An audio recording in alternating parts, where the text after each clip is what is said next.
A very good afternoon, March. Thanks for joining us here on the program.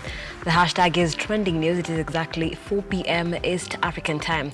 Time for us to bring you up to speed with stories that are trending at this hour.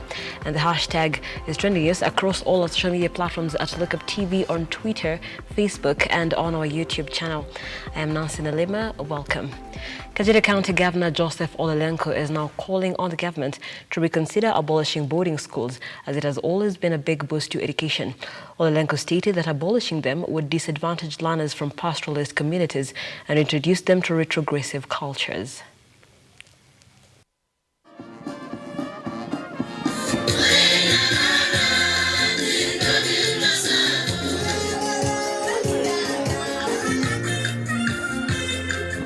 Ni vizuri kama mfugaji na kiongozi wa sehemu ambayo ni sehemu kame tutoe na sisi maoni yetu. Ni vizuri tufahamu kwamba sehemu kubwa ya Wakenya, hasa sehemu za wafugaji, hatuna shule za kutosha ambazo za karibu kutosha watoto wetu kupata nafasi bila kwenda boarding schools.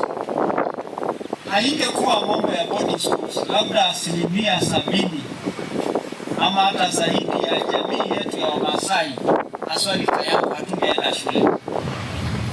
Boarding schools ndio uti wa mgongo wa elimu yetu, na kuziondoa hizo boarding school itamaanisha Wakenya wengine watakosa elimu, na kwa hivyo ni waombe serikali kuu na wahusika katika sekta ya elimu kwamba bado hatuko tayari kusema hatuhitaji boarding schools kama Kajiado. And Nakuru Governor has continued to defend her county cabinet nominees. Speaking in Nakuru, Susan Kihika told the petitioners who moved to court to challenge her appointment that all her nominees were qualified to hold the positions, asking them to give her time to appoint a team she finds competent to work with during her term. Kenya Police.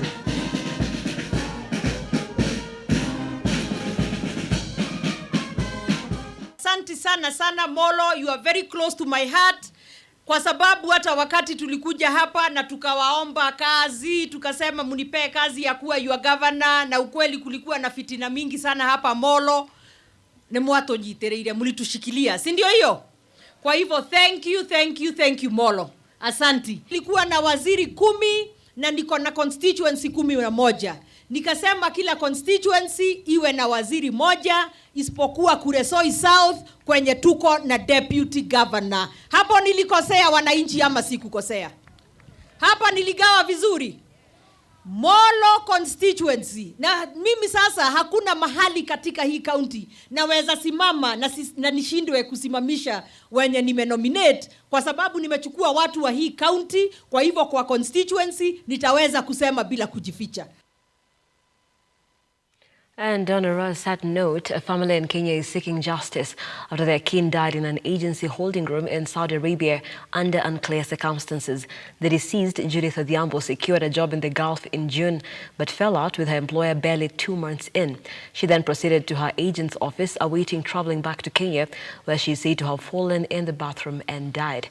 The family is now calling on the government to help them bring her body, as the Saudi Arabia government is holding the body until investigations are complete.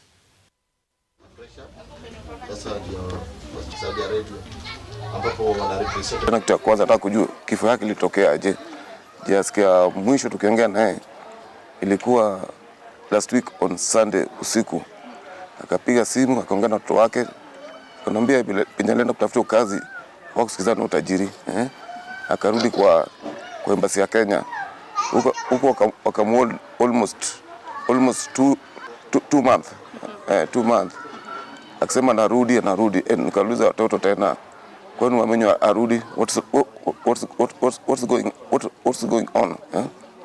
Sasa hapo mimi sijui nini endelea hapo. Mwisho sasa sikio ule nilipata habari huyu msichana mwenye alikuwa hapo kwa ofisi, alipiga simu akasema Judith akwa na ugonjwa wote kwa mwili. Yeye alienda kwa bafu kubrush meno. Wakaona amekaa sana kwa bafu. Kwenda kuangalia wakapata mtu amelala hapo, amelala kwa bafu. na hakuna damu yote hapo kwa bafu hapo. Nina uchungu kubwa sana ndani ya roho yangu. Jo, mama huyo tumekaa almost 26 years tujue kwa sana naye hata kidogo Sasa mimi bado niko na kinonda kubwa ndani ya roho yangu. Tunaomba serikali watusaidie ili walete mwili wake huku Kenya. Na tunataka kujua haswa nini kilifanyika hadi Judith akaaga. Mjua kwa mgonjwa. Tulipata tu ripoti Judith ameenda kwa bafu kuoga na akaanguka na kafariki. That story will be coming to you in detail in our subsequent bulletins. Moving on, post-harvest losses among fresh vegetable farmers in Nyandarua has reduced by over 90% under the Green Horticulture at Lake Naivasha project.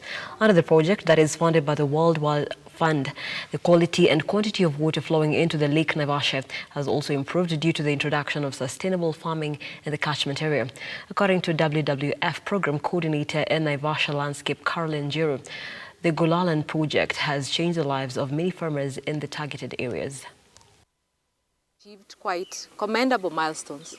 One of the components was ensuring that we have 140 farmers adopt sustainable consumption, and we have done well over 180 beyond the target. Again, we were able to support farmers access markets for their sustainably produced products.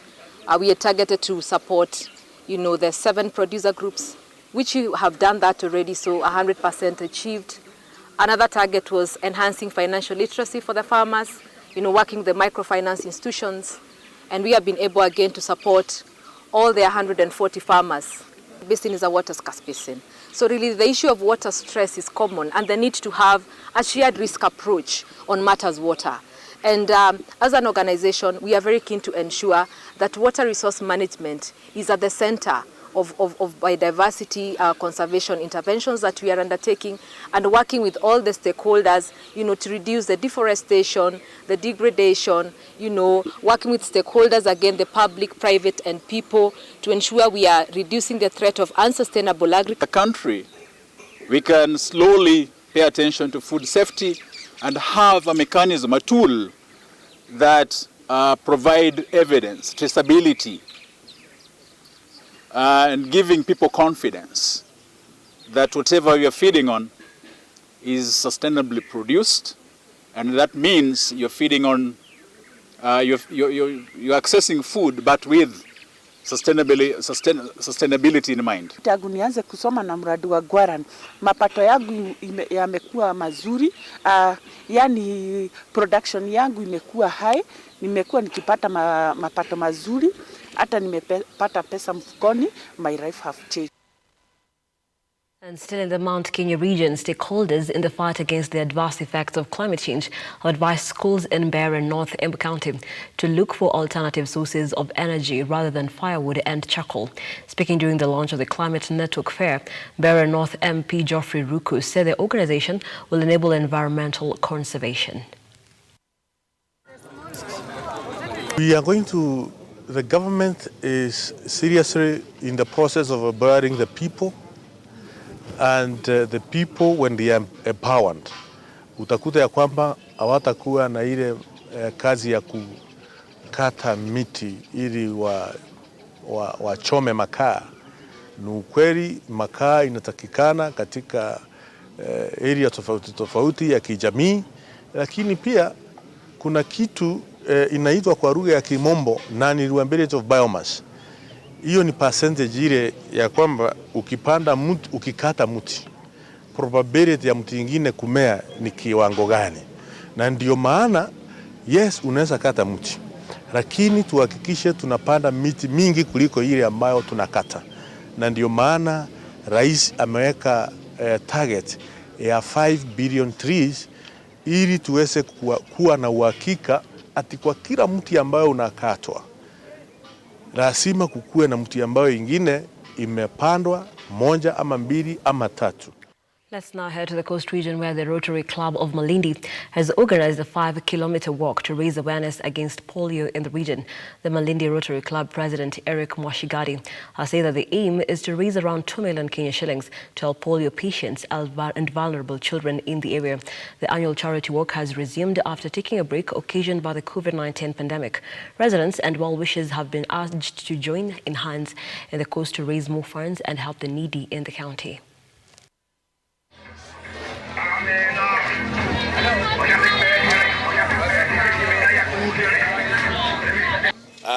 Kwa jina naitwa Eric Mwashigadi, mimi ndio president wa Rotary Club of Malindi, na leo tumekuja kukutana hapa kuanzisha walk ya 5 kilometers in memory of one of our Rotarian who passed on this year, and we are doing this because he was very concerned about raising funds for polio.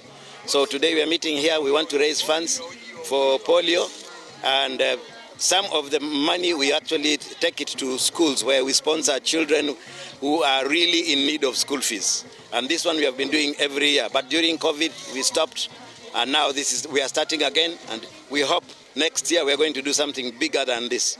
We are intending, if possible, to raise around 1 million shillings or 2 million shillings, but all it depends on our sponsors who have been very kind to us.